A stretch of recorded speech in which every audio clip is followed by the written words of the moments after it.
Assalamualaikum warahmatullahi wabarakatuh. Perkenalkan, nama saya Amanda Kanari Putri. Saya akan mempresentasikan MPK kualitatif saya, yaitu revisi dengan judul Adaptasi Budaya pada Peserta Magang Studi Independen Bersertifikat atau MSIB Angkatan 3 tahun 2022 di PT Telkom Indonesia Tbk. Saya nomor presensi 03 dengan NIM 1410620069. Di bab 1 pendahuluan 1.1 membahas mengenai latar belakang di mana secara nasional di Indonesia saat ini telah memasuki era bonus demografi. Bonus demografi itu sendiri merupakan kondisi di mana penduduk yang berusia produktif lebih mendominasi jika dibandingkan dengan penduduk dengan usia yang tidak produktif.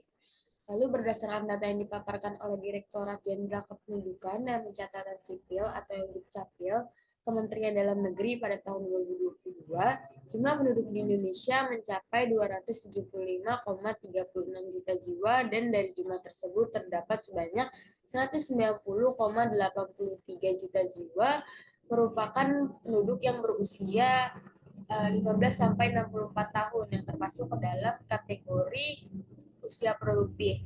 Persentase menunjukkan sebesar 69,3% adalah penduduk dengan usia produktif dan 30,7% penduduk dengan usia tidak produktif. Lalu bonus demografi telah menjadi tantangan untuk Indonesia, salah satunya di bidang pendidikan dan juga ketenagakerjaan. Lalu berkaitan dengan ketenagakerjaan, berdasarkan data yang dilaporkan oleh Badan Pusat Statistik atau BPS pada tahun 2022 adalah tenaga kerja dengan lulusan sekolah dasar atau SD menjadi peringkat nomor 1, diikuti dengan lulusan sekolah menengah atas atau SMA. Dan juga yang kedua adalah sekolah menengah pertama atau SMP, sebagai urutan kedua dan ketiga di Indonesia. Dengan adanya kondisi tersebut, dikhawatirkan akan berdampak pada produktivitas dan juga daya saing tenaga kerja yang terbilang masih cukup rendah, sehingga tidak sesuai dengan kebutuhan di dunia industri.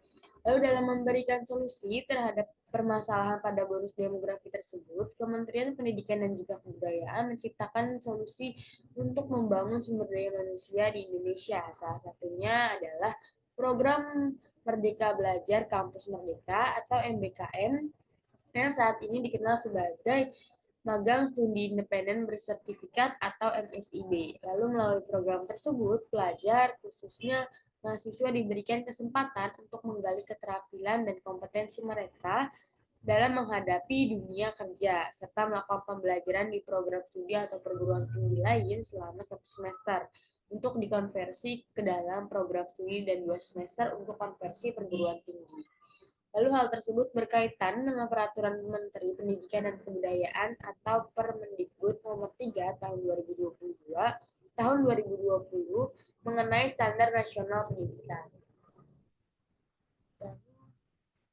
PT Indonesia Tbk juga merupakan sebuah badan usaha milik negara atau BUMN yang fokusnya adalah pada jasa layanan teknologi serta informasi dan komunikasi atau TIK dan jaringan telekomunikasi yang menjalin kerjasama dengan pemerintah melalui program magang studi independen bersertifikat atau MSIB untuk memberikan kesempatan pada para mahasiswa di perguruan tinggi baik perguruan tinggi negeri atau PTN maupun perguruan tinggi swasta atau PTS agar dapat melakukan pembelajaran mengenai dunia profesional dan mengimplementasikan pengetahuan yang telah dipelajari selama masa perkuliahan.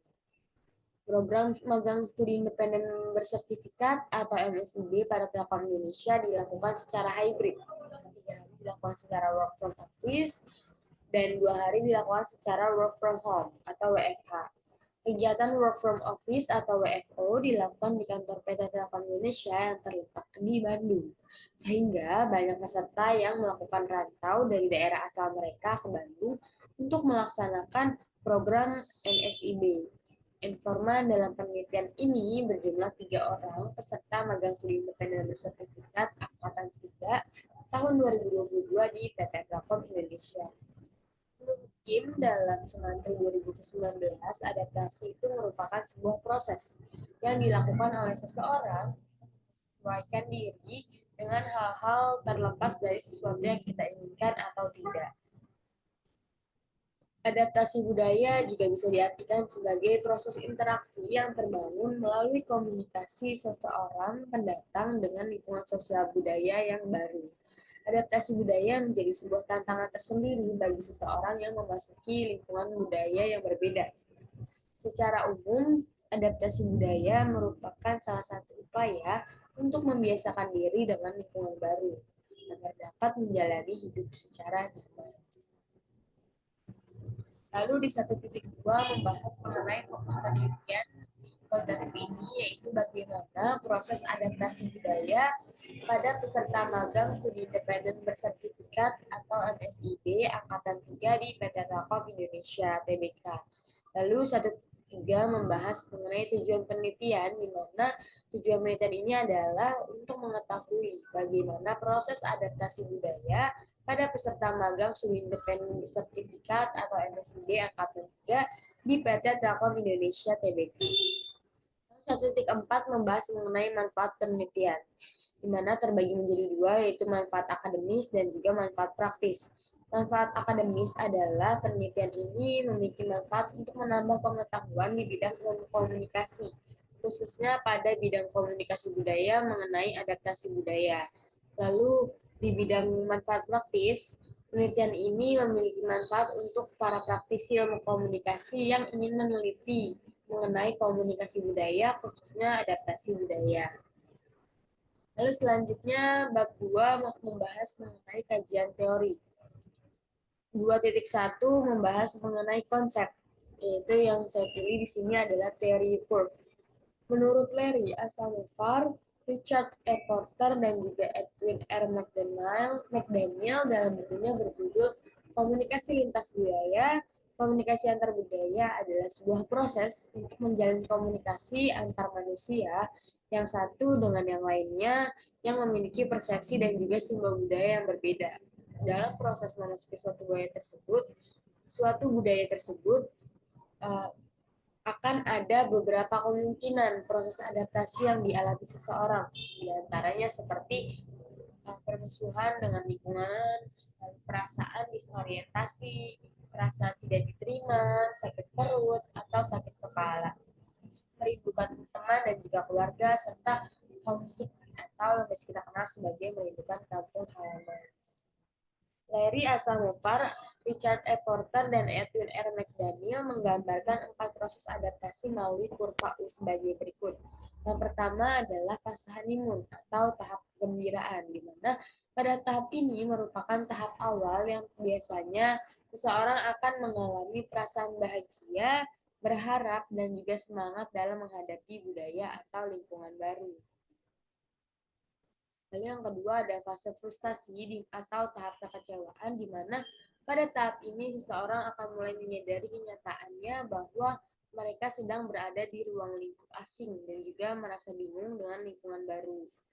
Lalu tahap ini merupakan sebuah tahap krisis dalam proses adaptasi, karena pada umumnya mereka akan menemukan beberapa permasalahan seperti kesulitan dalam berkomunikasi dan juga beradaptasi, dan serta mereka juga akan merasa kecewa, tidak puas, mudah tersinggung, tidak sabar, dan menjadi lebih emosional. Lalu yang ketiga ada fase recovery, di mana biasa disebut sebagai tahap awal resolusi. Tahap ini ditandai dengan tingkat frustasi atau stres yang menurun melalui pemahaman yang didapatkan dari budaya baru. Seseorang yang mengalami tahap ini akan melakukan penyesuaian dan juga mencari cara untuk dapat berhadapan dengan budaya dan lingkungan baru. Yang terakhir adalah fase resolution atau resolusi. Tahap ini ditandai dengan ketika seseorang mulai menemukan elemen-elemen baru atau nilai-nilai seperti nilai-nilai, kebudayaan khusus, kepercayaan, dan juga pola komunikasi yang menjadi kunci dari budaya baru yang mereka temukan. Dalam tahap resolusi, seseorang akan merasa nyaman, mampu bekerja sama dengan baik dengan budaya baru mereka, mampu bertahan hidup dalam budaya baru, atau dalam dua budaya, yaitu antara budaya lama dan juga budaya baru, serta timbulnya perasaan gembira atau puas. Lalu yang kedua titik dua membahas mengenai review literatur. Di sini saya menemukan 10 review literatur. Yang pertama adalah penelitian sejenis dilakukan oleh Muhammad Yunus Patawari yang berjudul Adaptasi Budaya pada Mahasiswa Pendatang di Kampus Universitas Padjadjaran Bandung. Penelitian ini dilakukan bertujuan cari tahu bagaimana kompetensi komunikasi lintas budaya yang dapat mempengaruhi proses adaptasi mahasiswa pendatang di kampus Universitas Padjadjaran Bandung. Metode yang dipilih untuk penelitian ini menggunakan pendekatan kualitatif dengan teknik pengumpulan data melalui observasi dan juga wawancara.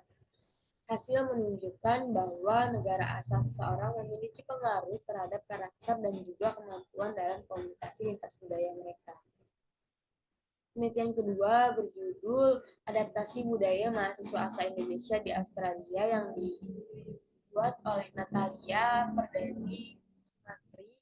Penelitian tersebut bertujuan untuk mengetahui proses adaptasi budaya mahasiswa Indonesia di Australia.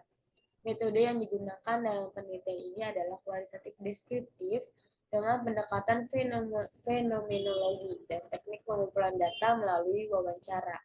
Hasil penelitian juga menunjukkan bahwa proses adaptasi yang dilakukan mahasiswa Indonesia dalam lingkungan di Australia yaitu menggunakan adaptation dan juga growth. Lalu yang ketiga ada penelitian yang ditulis oleh Manaf Solihat dengan judul Adaptasi Komunikasi dan Budaya Mahasiswa Asing Program Internasional di Universitas Komputer Indonesia atau Unikom Bandung. Tujuan dari penelitian ini adalah untuk mendeskripsikan adaptasi komunikasi dan juga budaya yang terbangun pada mahasiswa asing dalam lingkungan belajarnya di kelas internasional Unikom Bandung. Metode yang dipilih adalah kualitatif dengan teknik pengumpulan data melalui wawancara, observasi, dan juga studi dokumentasi.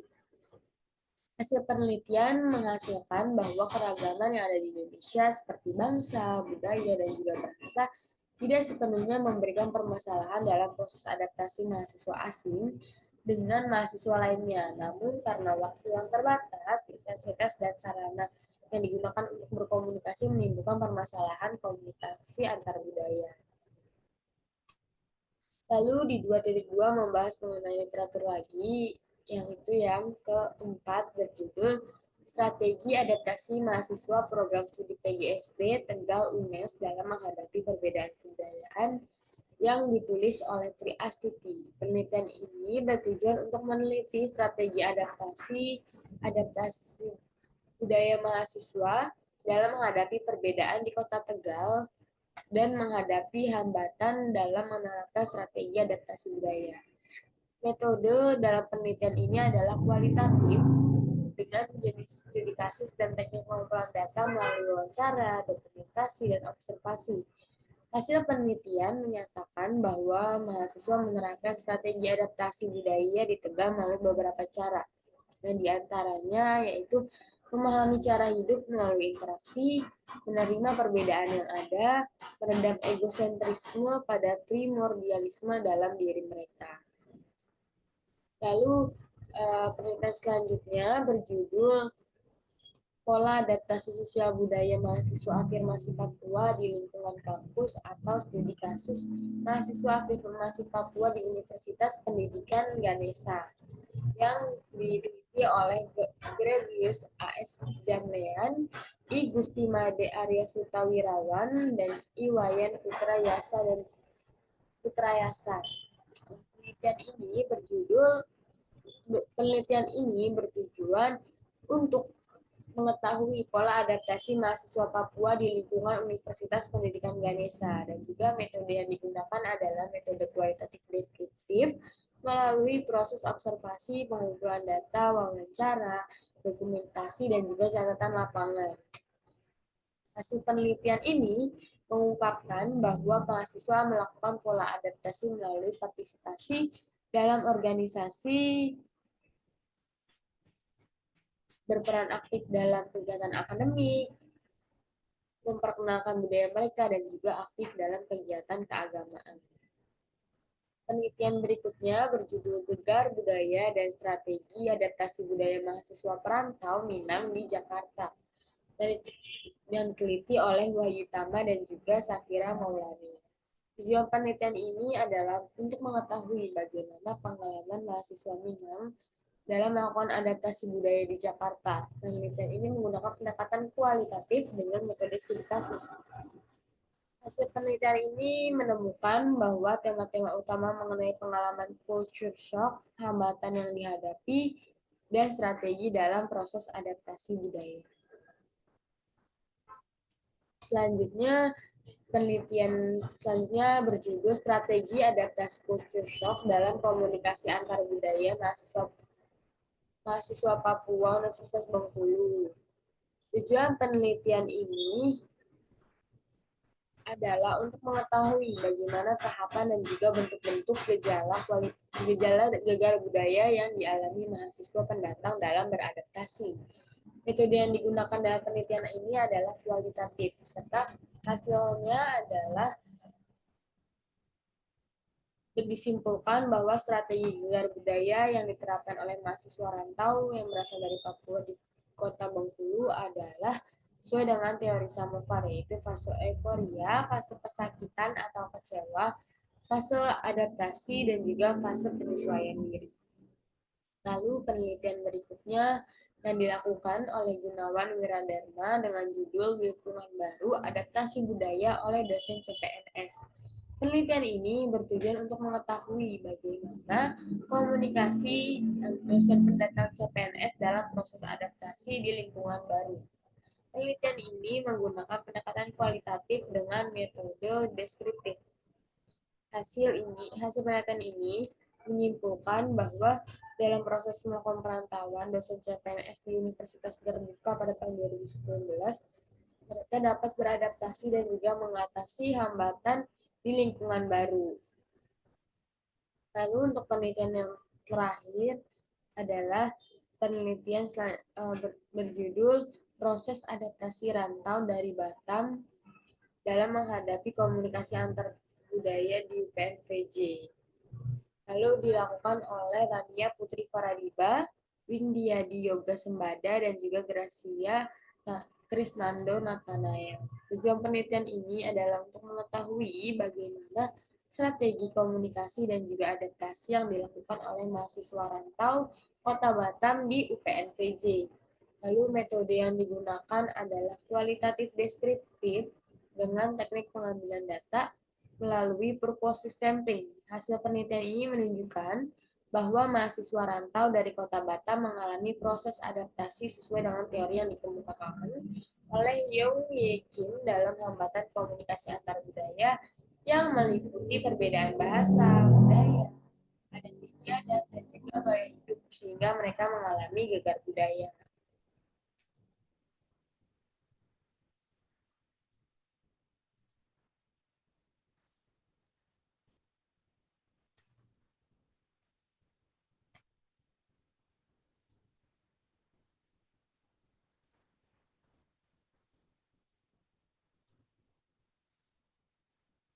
Baik, di sini ada tabel review literatur.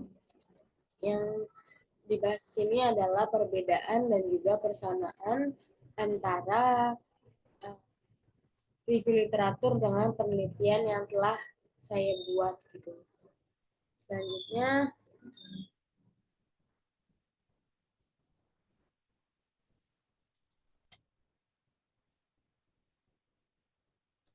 Selanjutnya bab 2.3 membahas mengenai variabel, di mana variabel yang saya bahas di sini adalah adaptasi budaya.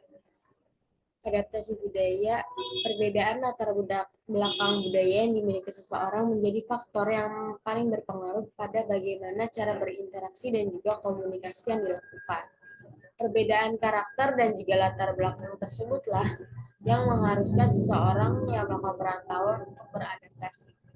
Kebudayaan menurut Pencana Ningrat adalah seluruh sistem gagasan perilaku dan hasil karya yang dibuat manusia dalam rangka kehidupan bermasyarakat melalui pembelajaran, Lalu melalui pembelajaran, seseorang juga dapat mengetahui cara berperilaku sopan, dan memiliki rasa toleransi dengan orang lain yang memiliki latar belakang budaya yang berbeda. Pada kehidupan bermasyarakat, terdapat aturan dan juga norma yang harus dipatuhi, dan seseorang akan dapat bertahan hidup apabila dapat memahami serta menerapkan aturan atau norma tersebut. Menurut Richard Donald Lewis dalam Jurnal Wiradharma pada tahun 2020, kecenderungan komunikasi pada daerah asal seseorang dapat memberikan pengaruh dalam proses adaptasi di lingkungan baru yang asing. Dalam variabel ini, saya juga menjelaskan mengenai definisi adaptasi budaya yang menurut Kim adalah sebuah proses yang dialami oleh seseorang karena melakukan perpindahan dari lingkungan asal mereka ke lingkungan yang memiliki budaya berbeda, sehingga mereka mengalami perubahan melalui mempertahankan dan juga membangun hubungan yang relatif stabil, timbal balik, dan juga fungsional dengan lingkungan baru. Sedangkan dalam jurnal Faradiba dijelaskan bahwa adaptasi budaya merupakan sebuah proses penyesuaian diri yang dilakukan seseorang dengan memadukan kebudayaan atau kebiasaan pribadi dengan budaya tertentu. Lalu dalam proses adaptasi budaya, komunikasi memegang peranan penting dalam menciptakan suasana atau lingkungan yang nyaman untuk seseorang melakukan perantauan ke lingkungan yang memiliki latar budaya yang berbeda. Komunikasi antar budaya merupakan bagian dari ilmu komunikasi yang berfokus pada unsur-unsur budaya. Dalam komunikasi antar budaya, seseorang akan mengetahui bagaimana sebuah budaya berkomunikasi. Lalu bab 3 membahas mengenai metode penelitian.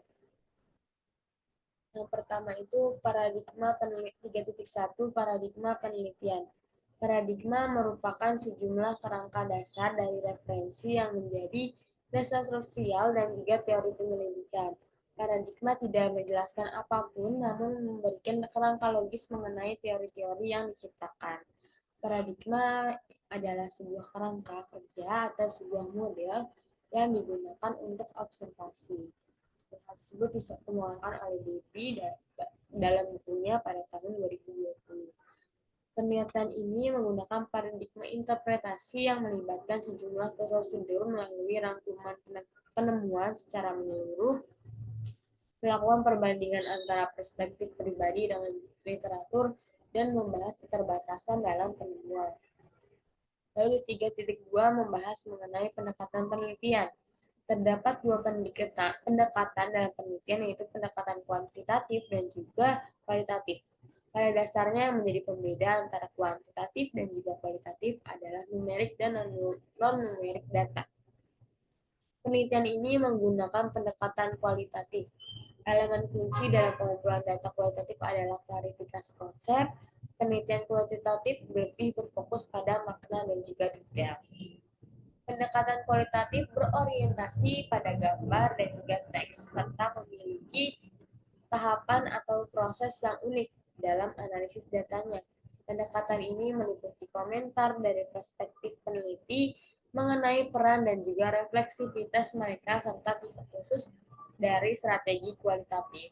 Dalam struktur penulisannya, pendekatan kualitatif memiliki berbagai variasi antara studi yang satu dengan studi yang lainnya. Lalu di 3.3 membahas mengenai metode penelitian. Metode dalam penelitian kualitatif terbagi ke dalam beberapa kategori, yang diantaranya yaitu deskriptif, fenomenologi, grounded theory, etnografi, dan juga studi kasus. Pada penelitian ini, metode penelitian yang digunakan adalah deskriptif, yang menurut Landini dan juga Connelly dalam Treswa pada tahun 2018, metode penelitian deskriptif dikenal sebagai narrative research adalah proses di mana peneliti mempelajari kehidupan individu melalui pendeskripsian atau cerita mengenai pengalaman yang pernah dilalui oleh informan untuk membantu peneliti dalam mencapai hasil penelitian. Lalu 3.4 membahas mengenai teknik penarikan informan, di mana menurut Debbie pada tahun 2020, pada umumnya populasi yang diperlukan dalam penelitian adalah sejumlah orang atau kelompok yang ingin diteliti. Sedangkan menurut Sekarang dan juga Bogi pada tahun 2016, populasi mengarah kepada kelompok manusia, peristiwa, atau hal-hal menarik lainnya yang ingin diselidiki oleh peneliti. Populasi adalah gabungan dari segala elemen yang dijadikan pusat perhatian.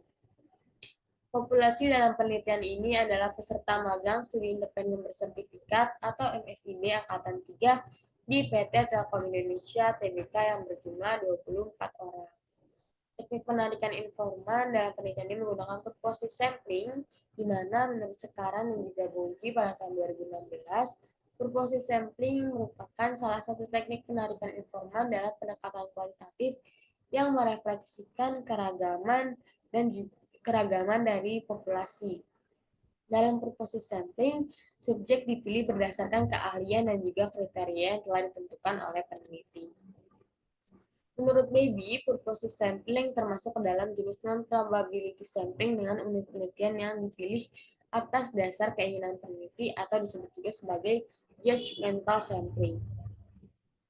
Purposive sampling adalah teknik penarikan informan yang terbatas oleh kriteria tertentu. Informan dipilih karena hanya mereka yang memiliki informasi yang diinginkan peneliti atau mereka memenuhi sejumlah kriteria yang ditetapkan oleh peneliti. Dalam penelitian ini, peneliti telah menetapkan beberapa kriteria, yang dimana kriteria tersebut adalah informan merupakan peserta magang studi independen bersertifikat atau MSIB Angkatan 3 di PT Telkom Indonesia Tbk. Informan adalah peserta magang studi independen bersertifikat atau MSIB Angkatan 3 di PT Telkom Indonesia Tbk yang berasal dari luar kota Bandung. Lalu yang ketiga adalah informan pernah menetap di Bandung lebih dari 1 bulan untuk melaksanakan kegiatan magang studi independen bersertifikat Angkatan 3 di PT Telkom Indonesia Tbk. Selanjutnya membahas mengenai metode pengumpulan data di 3.5. Metode atau teknik pengumpulan data terbagi ke dalam 4 proses, yaitu diantaranya wawancara atau interview data, observasi atau observation data, dokumen atau dokumen data, dan juga audio visual atau audio visual data. Hal tersebut dikemukakan oleh Creswell pada bukunya tahun 2018. Teknik pengumpulan data pada penelitian ini yaitu menggunakan proses wawancara atau interview data bersama informan secara tatap muka melalui internet, telepon, dan juga diskusi kelompok. Pertanyaan dalam proses wawancara pada umumnya tidak terstruktur, yang tujuannya adalah untuk memperoleh perspektif dan juga pendapat dari informan penelitian. Selanjutnya, 3.6 membahas mengenai metode pengukuran data. 3.6 yang terbagi menjadi 3.61 dan juga 3.62. 3.6.1 membahas mengenai keabsahan data, di mana keabsahan data adalah istilah yang mendeskripsikan ukuran yang secara tepat merefleksikan konsep yang dituju oleh ukuran validitas Validitas terbagi ke dalam validity atau validitas muka, criterion related validity atau validitas kriteria, content validity atau validitas konten, construct validity atau validitas konstruksi, internal validation atau validitas internal, dan juga external validation atau validitas eksternal. 3.6.2 membahas mengenai realita coding, di mana realita coding adalah sebuah kualitas metode ukur yang menyatakan bahwa apabila data yang ditemukan sama, maka dalam penelitian berulang akan sama juga. Lalu 3.7 membahas mengenai metode analisis data, di mana menurut Sekarang dan juga Budi pada tahun 2016, metode analisis data terbagi menjadi 4, yaitu content analysis, narrative analysis, analytical induction, dan juga big data. Di mana pada penelitian ini metode analisis data yang digunakan adalah narrative analysis. Narrative analysis adalah sebuah cerita yang dijadikan narasi dari sebuah peristiwa yang terjadi dan bertujuan untuk memenuhi temuan penelitian yang biasanya dilakukan melalui proses wawancara. Wawancara juga dilakukan untuk mendorong informan untuk mendeskripsikan peristiwa tertentu yang pernah terjadi dalam hidup mereka melalui cerita atau naratif. Selanjutnya, B3.8 membahas keterbatasan dan kelemahan penelitian. 3.8.1 mengenai keterbatasan penelitian. Penelitian yang dilakukan ini masih jauh dari kata sempurna. Dalam proses pendataannya terdapat kemungkinan di mana informan tidak menjawab sesuai dengan kondisi dan juga keadaan yang dialami. Hal tersebut dapat terjadi karena perbedaan pemahaman dan tanggapan yang berbeda dari setiap informan. 3.8.2 mengenai kelemahan informan, di mana informan pada penelitian ini berjumlah 3 orang yang mungkin belum mewakili seluruh peserta magang studi independen bersertifikat atau MSIB Angkatan 3 di PT Telkom Indonesia Tbk. Baik, di sini saya membahas selanjutnya mengenai lampiran, yaitu operasionalisasi konsep. Ini terbagi menjadi 5 tabel, yaitu ada konsep, variabel, dimensi, indikator, dan juga skala. Konsep yang saya pilih adalah heat curve dan variabelnya adalah adaptasi budaya. Dimensi terbagi menjadi 4, yaitu ada fase honeymoon atau tahap kegembiraan, yang kedua ada fase frustration atau tahap kekecewaan, yang ketiga ada fase recovery atau tahap awal resolusi.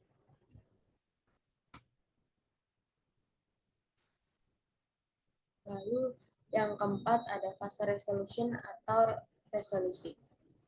Nah, di sini ada indikator yang terbagi dari dimensi-dimensi yang telah ditentukan.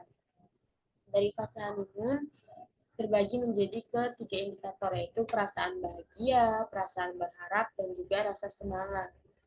Lalu indikator yang kedua, indikator dari dimensi fase frustration atau tahap kekecewaan terbagi menjadi 4.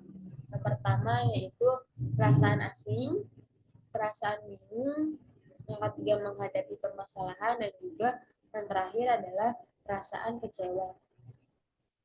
Lalu untuk indikator dari dimensi ketiga yaitu fase recovery atau tahap awal resolusi terbagi menjadi 4. Yang pertama adalah tingkat frustasi atau stres yang menurun, lalu mulai melakukan penyesuaian, yang ketiga mulai mencari tahu mengenai kebutuhan informasi, dan yang keempat atau yang terakhir adalah memenuhi rasa keingintahuan dan juga minat. Lalu indikator terakhir dalam fase resolution atau resolusi adalah terbagi menjadi 4. Yang pertama adalah menemukan nilai-nilai dalam kebudayaan baru, yang kedua menemukan pola komunikasi yang tepat, ketiga merasa nyaman dan mampu bekerja sama dengan lingkungan baru, dan yang terakhir perasaan gembira dan juga puas. Untuk skala yang digunakan adalah skala interval.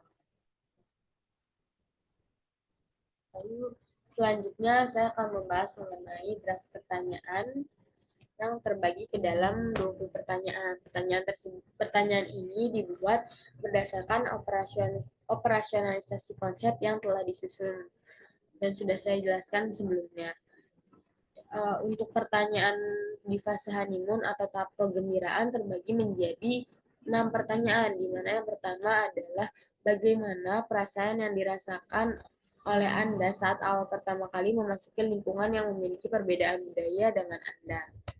Lalu yang kedua, apakah Anda merasa bahagia atau senang ketika mengetahui bahwa Anda lulus dalam kegiatan MSIB Angkatan 3 pada tahun 2022 di PT Telkom Indonesia Tbk, walaupun diharuskan untuk merantau dari daerah asal Anda. Lalu yang ketiga, apakah Anda merasakan perasaan yang menggebu-gebu atau semangat saat pertama kali menjalani proses adaptasi di lingkungan yang memiliki kebudayaan berbeda dengan Anda? Pertanyaan keempat, bagaimana tanggapan Anda mengenai perbedaan kebudayaan dengan rekan-rekan magang Anda di PT Telkom Indonesia Tbk? Pertanyaan kelima, bagaimana interaksi dan hubungan dengan rekan magang Anda? Apakah Anda menjalin pertemanan dengan orang-orang yang memiliki kebudayaan berbeda? Lalu yang keenam, jelaskan seberapa besar rasa keingintahuan Anda terhadap suasana dan juga lingkungan baru dalam menjalani proses magang di PT Telkom Indonesia Tbk. Lalu yang kedua itu adalah fase frustration atau tahap kekecewaan yang terbagi menjadi 6 pertanyaan juga, yaitu pertanyaan selanjutnya yang ketujuh adalah apakah terdapat perasaan asing atau yang Anda rasakan ketika melakukan proses magang di PT Telkom Indonesia Tbk. Jika ada, perasaan asing seperti apa yang Anda rasakan? Lalu yang kedelapan, apakah Anda mengalami kesulitan dalam berinteraksi dan juga berkomunikasi selama proses magang berlangsung? Yang kesembilan, apakah terdapat hambatan dan juga kendala pada apakah terdapat hambatan atau kendala yang Anda hadapi selama tinggal di Bandung? Jika ada, hambatan atau kendala seperti apa? Lalu yang ke-10, apakah Anda pernah mengalami kendala bahasa dan juga salah paham saat melakukan interaksi? Yang ke-11, pertanyaannya adalah perbedaan apa yang sangat Anda rasakan di daerah asal Anda dengan di Bandung? Yang ke-12, apakah Anda pernah mengalami burnout atau frustasi selama proses magang berlangsung di PT Telkom Indonesia Tbk?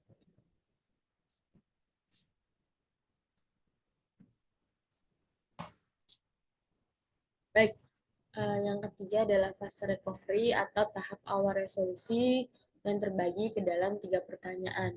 Pertanyaan pertama adalah apa saja yang Anda lakukan sebagai bentuk penerimaan dari hal-hal sulit yang telah Anda lalui. Lalu pertanyaan kedua adalah bagaimana cara Anda untuk beradaptasi atau menyesuaikan diri dengan suasana dan juga lingkungan baru ketika tinggal di Bandung dan melakukan proses magang di PT Telkom Indonesia Tbk. Yang ketiga, pertanyaannya adalah apakah saat ini Anda sudah lebih mengenal Bandung dan mulai bisa beradaptasi dengan kebudayaannya? Lalu yang terakhir adalah fase resolution atau tahap resolusi yang terbagi menjadi 5 pertanyaan. Pertanyaan pertama adalah apa yang Anda lakukan sebagai bentuk partisipasi sehingga tercapainya suasana yang aman dan juga nyaman untuk diri Anda sendiri? Lalu yang kedua, apakah saat ini Anda merasa lebih nyaman dan mampu beradaptasi dengan lingkungan baru yang berbeda dengan kebudayaan Anda? Lalu pertanyaan ketiga, apakah saat ini Anda merasa senang dan juga puas karena telah melewati proses adaptasi di lingkungan baru yang berbeda dengan kebudayaan Anda? Pertanyaan keempat adalah pelajaran apa yang Anda dapatkan ketika memasuki sebuah lingkungan dengan kebudayaan yang berbeda dengan Anda? Lalu pertanyaan terakhir adalah apa saran Anda untuk seseorang yang ingin merantau untuk mencari pengalaman baru di luar daerahnya? Baik, jadi dalam pertanyaan ini terbagi menjadi 20 pertanyaan dari fase honeymoon atau tahap kegembiraan, fase frustration atau tahap kekecewaan, fase recovery atau tahap awal resolusi, dan juga yang terakhir fase resolution atau tahap resolusi. Baik, sebelum saya akhiri, saya akan mereview kembali apa saja yang sudah saya presentasikan dalam uh, revisi kualitatif saat ini. Jadi tadi judul yang saya gunakan adalah adaptasi budaya pada peserta magang studi independen bersertifikat atau MSEB Angkatan 3 tahun 2022 di PT Telkom Indonesia Tbk. Revisi dari dosen saya itu Ibu Kinkin, yaitu ditambahkan tahunnya karena MSIB setiap tahunnya diadakan program tersebut setiap tahunnya gitu. Jadi biar lebih jelas, lebih rinci, saya tambahkan tahunnya itu tahun 2022. Nah, di bab 1 membahas mengenai pendahuluan mulai dari latar belakang, lalu ada fokus penelitian juga, dan tujuan penelitian, manfaat penelitian yang terbagi menjadi dua, yaitu ada manfaat penelitian akademis dan juga manfaat penelitian secara praktis.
Untuk bab 2 membahas mengenai kajian teori mulai dari konsep, dan konsep yang saya pilih tadi ada teori Peter Curve yang menurut dari Asamovar dalam bukunya terbagi melalui kurva U yang 4 proses adaptasi melalui kurva U sebagai berikut, yaitu ada fase honeymoon atau tahap kegembiraan, fase frustasi atau tahap kekecewaan, fase recovery atau tahap awal resolusi, dan juga yang terakhir adalah fase resolution atau tahap resolusi.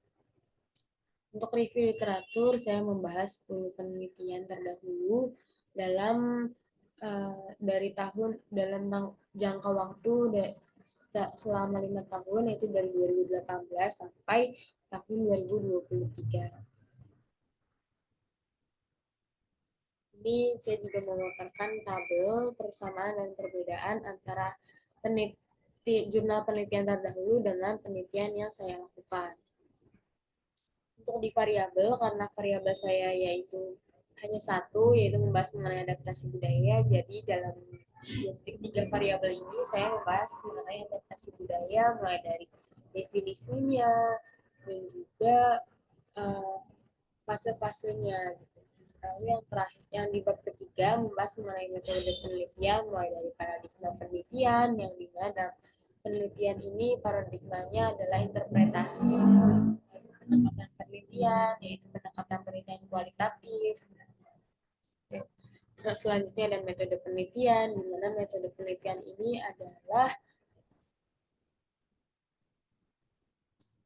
deskriptif atau yang biasa dikenal sebagai naratif. Selanjutnya ada teknik penarikan informannya, di mana populasinya adalah peserta magang studi independen bersertifikat MSc angkatan 3 tahun 2022 di PT Telkom Indonesia Tbk yang berjumlah 24 orang. Dan juga teknik penarikan informasi menggunakan purposive sampling. Selanjutnya membahas mengenai metode pengumpulan data, di mana metode pengumpulan data yang digunakan adalah menggunakan proses wawancara atau interview data bersama informan secara tatap muka melalui internet, telepon, atau diskusi kelompok. Lalu membahas juga mengenai metode pengukuran data yang terbagi menjadi keabsahan data dan juga reliabilitas coding. Keabsahan data adalah istilah yang mendeskripsikan ukuran yang secara tepat merefleksikan konsep yang dituju oleh ukuran. Yang terbagi, validitasnya terbagi ke dalam validitas muka, validitas kriteria, validitas konten, validitas konstruksi, validitas internal, dan juga validitas eksternal. Lalu juga membahas mengenai metode analisis data, di mana menurut Sekarang Muji terbagi menjadi 4, yaitu ada konten analisis, naratif analisis, analytical induction, dan juga big data. Di mana penelitian ini menggunakan naratif analisis. Membahas juga mengenai keterbatasan dan juga kelemahan dalam penelitian. Lalu di lampiran saya menjelaskan mengenai melampirkan operasionalisasi konsep dan juga draft pertanyaan wawancara.